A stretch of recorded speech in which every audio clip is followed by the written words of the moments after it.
Yécric, votre boutique en ligne carretropical.fr innove et organise le dimanche 17 avril le premier festival du jeu et des cultures. Venez jouer, découvrir les nouveaux jeux de société afro-créoles et caribéens. Inscrivez-vous dès maintenant sur www.carretropical.fr pour vivre cet événement en plein cœur de Paris à l'espace public numérique du Relais 59. En exclusivité, le jeu Fond l'Esprit Coco. Participez à une partie 100% légende créole et tentez de débusquer les soukounians masqués des Lidoris et autres grands-mères calmes. Pour en savoir plus, rendez-vous maintenant dans la rubrique événements de votre boutique carretropical.fr. Martinique Actualité. Voici quelques-uns des sujets que nous allons aborder ce soir. Le budget primitif de la collectivité territoriale de Martinique a été voté hier, mercredi 13 avril. Les entreprises en Martinique pourraient recruter près de 16 000 personnes en 2022. Dans votre rubrique sondage ce soir, vous avez répondu à la question suivante. Bientôt le deuxième tour des élections présidentielles. Selon vous, que faut-il demander pour la Martinique à la candidate ou au candidat qui sera élu? En fin de journal, retrouvez le savoir et réfléchir de Roland Laouché. Il s'intitule ce soir « Une chose très importante s'est passée lors de la plénière de la CTM qui vient de se tenir ». Nous avons toujours entendu dire qu'il fallait boire le vin rouge à température ambiante.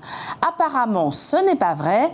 Selon la Wine Academy, il est bien mieux de consommer du vin rouge entre 12 et 18 degrés. Une température plus élevée relève trop le goût de l'alcool et fait disparaître le goût subtil du vin.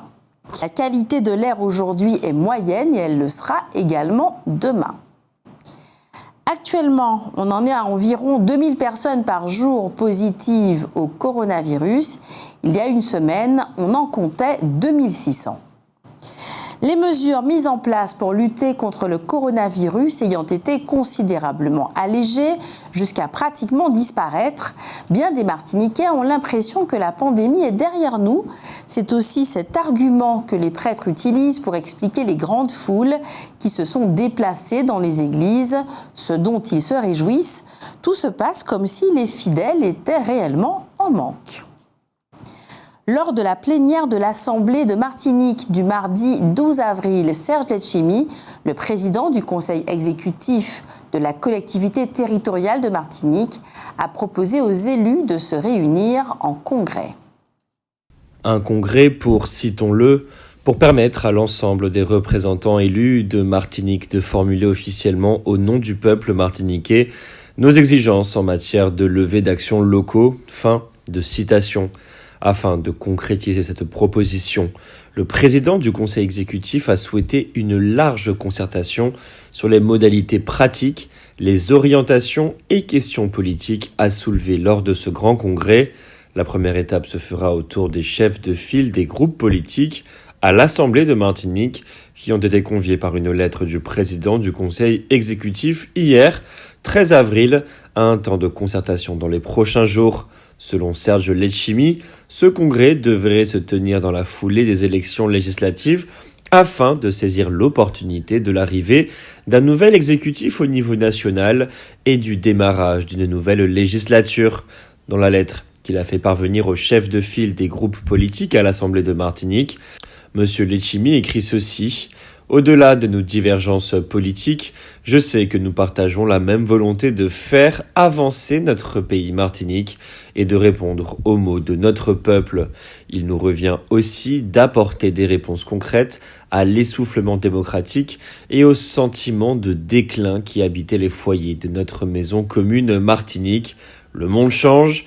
À l'heure où les États s'interrogent sur leurs frontières, sur la cohésion des États-nations, sur le bien fondé des organisations régionales et internationales, à l'heure où le territoire appelle à une plus grande équité face à des inégalités qui se creusent, il nous revient de trouver ensemble les voies d'un chemin commun, fédérateur et émancipateur.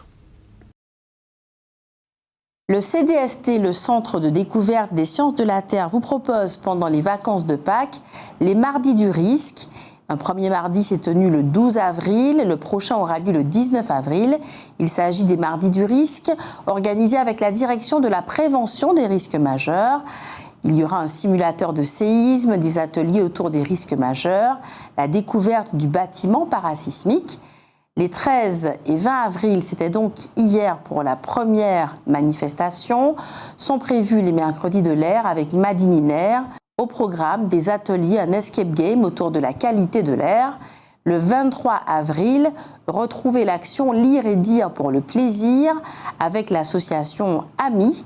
Il s'agira de lectures expressives avec de la musique et de la danse sur l'œuvre d'Ina Césaire. Cette manifestation est gratuite. Retrouvez également une exposition interactive intitulée « Mouvement, sciences et art ». Ce sont les derniers jours pour découvrir cette exposition. Attention, il est obligatoire de réserver. Les conséquences des nouvelles dispositions prises concernant la pandémie ne se sont pas fait attendre. Du 16 au 18 avril 2022, va se tenir sur la plage de Madiana à Shellshare un tournoi de beach tennis avec 80 inscrits. Dans le même temps, on nous signale que les campeurs sont de retour aux Salines et également de nombreux poissons morts à fond moustique, toujours à Sainte-Anne.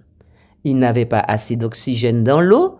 L'usine du Marin, qui n'est pas loin, affirme qu'elle n'est pas du tout responsable de cela.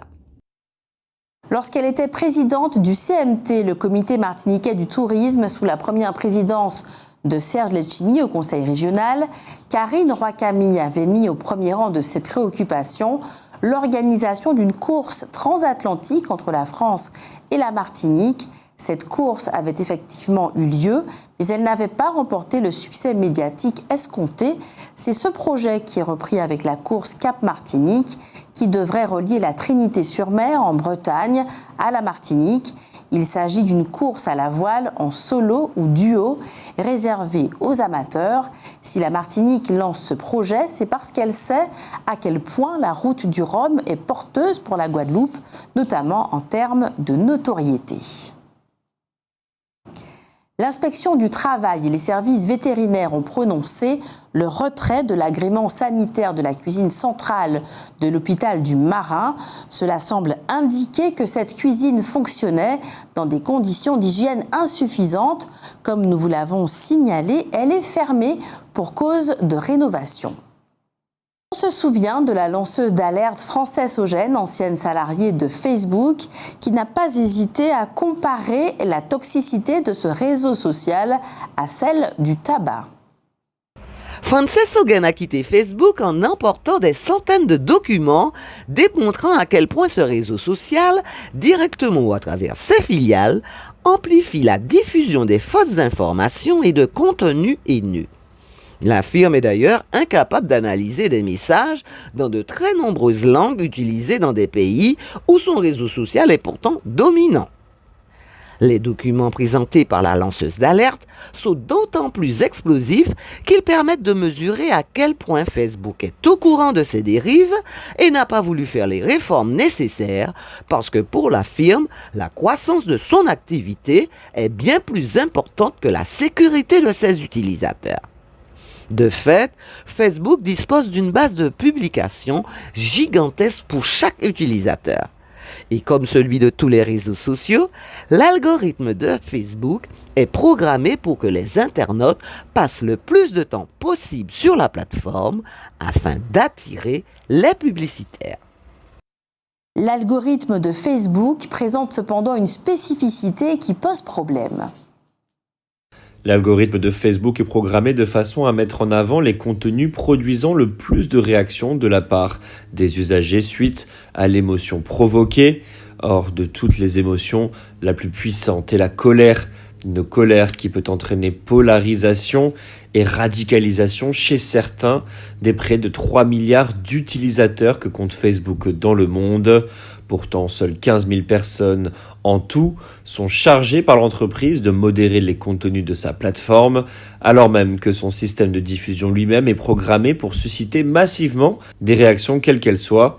Du coup, la question centrale n'est pas de réduire la diffusion de contenus problématiques, mais de faire en sorte que ce genre de contenu ne soit plus mis en avant. C'est la base même du fonctionnement de Facebook qui est remis ici en cause.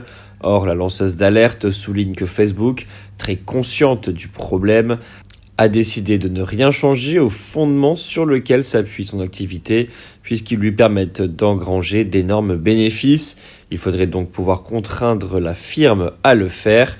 Plus généralement, les pouvoirs publics devraient urgemment se donner les moyens humains, financiers et légaux d'accéder au cœur de la technologie des plateformes afin de comprendre leur fonctionnement.